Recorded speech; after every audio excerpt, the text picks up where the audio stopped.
एक और बड़ी खबर है। यह खबर गुजरात से है और गुजरात में पाटीदार समुदाय की आरक्षण की मांग को लेकर चल रहे आंदोलन की है। कल मेहसाणा में जबरदस्त हिंसा हुई थी। हार्दिक पटेल की रिहाई की मांग, जो कि पाटीदार समाज के नेता हैं, वो चल रही है। इसके अलावा आरक्षण देने की मांग चल रही है। आज गुजरात बंद का ऐलान भी किया गया है। सीधे ग्राउंड जीरो पर हम आपको लिए चलेंगे। गोपी गांगर और मुस्तफा शेख हमारे दो संवाददाता वहां पर मौजूद हैं, लेकिन उससे पहले हम आपको बताते हैं कि आज का पाटीदार समुदाय का क्या कार्यक्रम है आरक्षण को लेकर और बंद को लेकर। इसके अलावा कल क्या कुछ हुआ, पहले ये देखिए।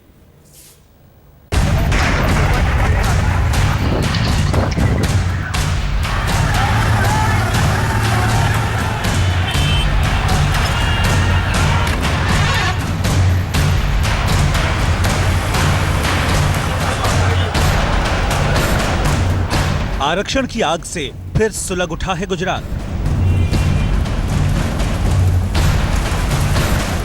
पाटीदार समाज ने पिछड़ी जाति में आरक्षण की मांग को लेकर जेल भरो आंदोलन छेड़ा तो मेहसाणा में कोहराम मच गया। मेहसाणा की सड़कों पर जगह जगह आग के शोले उठने लगे। टायर, गाड़ियां सड़क किनारे खोखे जल रहे थे तो कई जगह सड़क पत्थरों से पट गई। हिंसा और खून खराबे का यह मंजर तब है जब पाटीदारों का दावा है कि वो शांतिपूर्वक जेल भरो आंदोलन चला रहे थे। पाटीदार समाज का हंगामा बढ़ा तो पुलिस भी एक्शन में आ गई।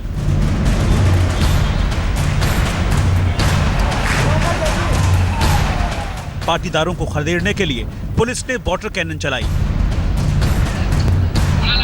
जब पानी से बात नहीं बनी तो आंसू गैस के गोले दागे गए। इस पूरे हंगामे में कई लोग जख्मी भी हुए, लेकिन अपने नेता हार्दिक पटेल की रिहाई और आरक्षण की मांग को लेकर आंदोलन जारी है और आगे भी जारी रहने का ऐलान है। मेहसाणा की आंच सूरत तक पहुंची। सूरत में भी पाटीदारों ने जेल भरो आंदोलन के दौरान जमकर हंगामा किया। हालांकि प्रशासन का कहना है कि इसकी इजाजत नहीं ली गई थी। अब आज के बंद को देखते हुए पूरे गुजरात में प्रशासन पहले से ज्यादा चौकन्ना है। दफा 144 के साथ ही इंटरनेट सेवाएं भी बंद कर दी गई हैं। प्रशासन मुस्तैदी का दावा कर रहा है, पाटीदार शांतिपूर्ण आंदोलन का दावा कर रहे हैं, फिर भी गुजरात जल रहा है। हालांकि सूबे की सीएम इस बार पाटीदारों के आंदोलन को लेकर ज्यादा फिक्रमंद नहीं लगती।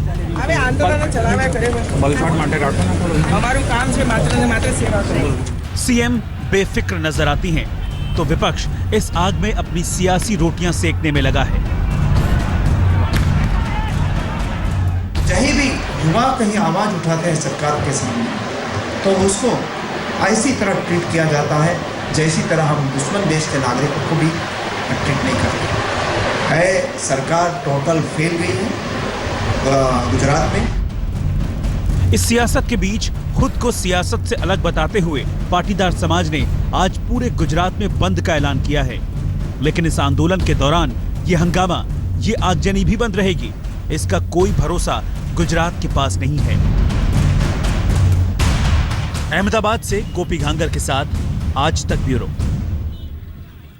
पाटीदार आरक्षण की वजह से गुजरात सुलग रहा है। स्थिति चिंताजनक है। गृह मंत्री राजनाथ सिंह ने गुजरात की मुख्यमंत्री आनंदीबेन से बात की थी, लेकिन आखिर पाटीदारों को आरक्षण की जरूरत क्यों पड़ी है, क्यों आरक्षण की ये मांग शुरू हुई है, इसके लिए हमें कुछ तथ्यों को समझना बहुत जरूरी है। पाटीदार आरक्षण की जो शुरुआत हुई थी वो पिछले साल जुलाई में हुई थी और हार्दिक पटेल ने ये शुरू किया था। सूरत से ये आंदोलन शुरू हुआ था। एक नौजवान 22 साल का लड़का आया था और उसने पाटीदारों के आरक्षण के लिए एक आंदोलन शुरू किया था। सूरत में लाखों की भीड़ से हार्दिक पटेल ने किया था अपना शक्ति प्रदर्शन और लाखों की भीड़ सड़कों पर निकल आई थी। अगस्त 2015 में अहमदाबाद में हजारों पाटीदारों ने प्रदर्शन किया था और पाटीदार समुदाय सड़कों पर निकल आया था अपने लिए आरक्षण की मांग को लेकर। इस दौरान हिंसा हुई थी, तोड़फोड़ हुई थी, कई सारे इलाकों में कर्फ्यू भी लगाया गया था और स्थिति तब से चिंताजनक हो गई थी। पाटीदार आंदोलन से करीब 850 करोड़ रुपए का नुकसान हुआ था, क्योंकि हिंसा हुई थी, बसें, कारें जलाई गई थी, दुकानें जलाई गई थी और संपत्ति को नुकसान पहुंचाया गया था। लेकिन देखिए क्या गणित है गुजरात में आरक्षण का, ये समझना बहुत जरूरी होगा। 27% ओबीसी, सवाल ये उठता है कि आरक्षण मांगना तर्कसंगत है, सही है या नहीं, क्योंकि ओबीसी 27%, अनुसूचित जाति 7%, अनुसूचित जनजाति 14, यानी कि कुल 48% कोटा पहले से है। सुप्रीम कोर्ट के फैसले के अनुसार 50% से ज्यादा आरक्षण नहीं हो सकता। ये एक सुप्रीम कोर्ट का फैसला है जिससे हम इनकार नहीं कर सकते। तो अब सवाल ये उठता है कि क्या ये मांग जायज है पाटीदारों की? राज्य की आबादी में 15% पाटीदारों की हिस्सेदारी है। अब 15% में ये कहां क्या है ये भी हम आपको बताएं। 1960 से 2005 तक सरकारी सेवाओं में 30% पाटीदार थे, यानी कि स्थिति बहुत अच्छी है पाटीदारों की। ऐसे में आरक्षण की मांग कितनी जायज? फिलहाल सरकारी मशीनरी में हिस्सेदारी 4% से भी कम है। अब यहां पर यह लगता है कि 30 से अगर आप 4% पर आए हैं तो ये मांग जायज है। 1960 से 2005 तक 60% प्राइमरी स्कूल में टीचर थे पाटीदार समुदाय के लोग। ये बहुत अच्छी स्थिति है 2005 तक। लेकिन उसके बाद क्या हुआ? 65% प्राइमरी स्कूल में टीचर हो गए हैं। ये तो बढ़ गया। इसका मतलब कि आरक्षण की मांग जो है वहां पर फिर से सवालों के घेरे में है, क्योंकि आप तरक्की कर रहे हैं। आपके 1960 से 2005 तक 70% ग्राम पंचायतों में पटेल थे। बहुत ही दमदार स्थिति, बहुत ही अच्छी वर्चस्व की थी। लेकिन फिलहाल शिक्षा विभाग में पटेलों की भागीदारी आधे से भी कम है। यह आज की स्थिति है और यह चिंताजनक स्थिति है पाटीदारों के लिए। सिरेमिक और डायमंड इंडस्ट्रीज में पटेलों का वर्चस्व है। आप हैरान रह जाएंगे देखकर कि इन दो इंडस्ट्रीज में किस तरह से पटेलों का वर्चस्व है। पटेल छाए हुए हैं। पटेलों ने अपने आप को सिद्ध किया है, साबित यहां पर किया है। तो अब अगर इस तरह का वर्चस्व है पटेलों का, इसके अलावा हम अगर राजनीतिक तौर पर भी बात करें तो पटेल जो है वो काफी आगे हैं। लेकिन मांग तो मांग है, मांग हो रही है। अब हम यहां पर आपको अगर आगे बढ़ें तो बताएंगे कि हार्दिक पटेल कौन है। 22 साल का एक नौजवान पटेल समुदाय से आता है। पिछले साल जुलाई में सड़कों पर उतरता है। पूरे पाटीदार समाज को अपने साथ लेकर सड़कों पर निकल आता है। लोग उसको फॉलो करते हैं, उसके पीछे आते हैं। एक बड़ा आंदोलन शुरू हो जाता है। हार्दिक पटेल पर एक नजर जरूर आप डालिएगा। लेकिन इस वक्त हम आपको सीधे लिए चलते हैं ग्राउंड जीरो। गोपी गहंगर और मुस्तफा शेख दोनों इस वक्त हमारे साथ जुड़ चुके हैं। गोपी, गृह मंत्री राजनाथ सिंह आनंदीबेन से बात करते हैं। कल हिंसा होती है, जब से आंदोलन शुरू हुआ है तब से हिंसा होती है। क्या स्थिति रही कल क्या कुछ हुआ? और आज क्योंकि गुजरात बंद का ऐलान पाटीदार समुदाय ने किया है, उसके लिए क्या इंतजाम है? जी बिल्कुल सईद, मैं आपको बता दूं कि राजनाथ सिंह ने बात की है आनंदीबेन पटेल से, और साथ ही अगर एक्स्ट्रा फोर्स की जरूरत हो तो वो भी मुहैया करवाने की बात कही गई है। क्योंकि पिछली बार हमने देखा था जब क्रांति रैली हुई थी पाटीदारों की, और उस वक्त जो सिचुएशन गुजरात में खराब हुई थी तो आर्मी को उतारना पड़ा था यहाँ पे, और उसके बाद ही सिचुएशन कंट्रोल में आई थी। तो आज इस बार जो हुआ है तो पहले से ही पैरामिलिट्री फोर्स को तैनात कर दिया गया है। साथ ही जो एसआरपी और आरएएफ है उसकी टीम भी तैनात कर दी गई है। लेकिन गुजरात की अगर हम सिचुएशन की आज की बात करें, जो गुजरात बंद का ऐलान दिया गया है पाटीदारों के जरिए, तो पाटीदारों ने अलग अलग शहरों के अंदर अलग अलग प्रोग्राम की घोषणा की है। जैसे वडोदरा में आज बाइक रैली निकालने की बात है। हालांकि अभी दिन चढ़ रहा है, जैसे जैसे वक्त निकलेगा पाटीदार हो सकता है कि सड़कों पर उतर आए, क्योंकि लगातार जिस तरीके से हार्दिक पटेल की पहले राजद्रोह के मामले में गिरफ्तारी हुई, उसके बाद कल जो दूसरे लीडर थे लालजी पटेल जो कि एसपीजी ग्रुप के हैं,